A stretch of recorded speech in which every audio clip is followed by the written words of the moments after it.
La plénière de ce jour, présidée par l'honorable Katebengoy Michel, a tourné essentiellement sur la sécurité.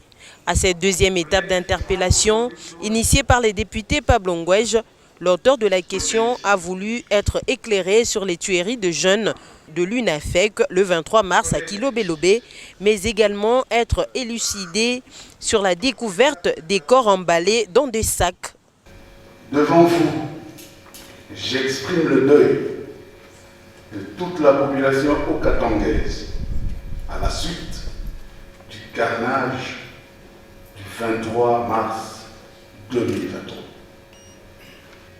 Devant vous, je pleure le sang versé par nos concitoyens, emportés souvent à fleur d'âge.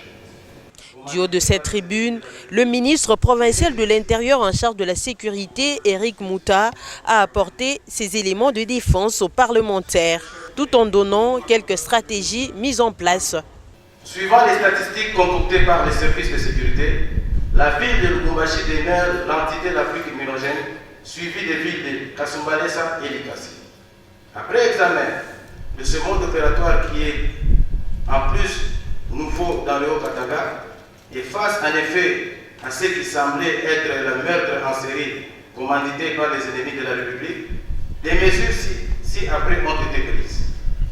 Limitation des heures de circulation pour le conducteur des taxis-motos à 22 heures. L'instauration de points de contrôle par la police nationale congolaise à la même heure. Le gouvernement provincial a ordonné à la communauté de renseignement un renforcement des dispositifs sécuritaires et de surveillance. Puis venu un débat houleux.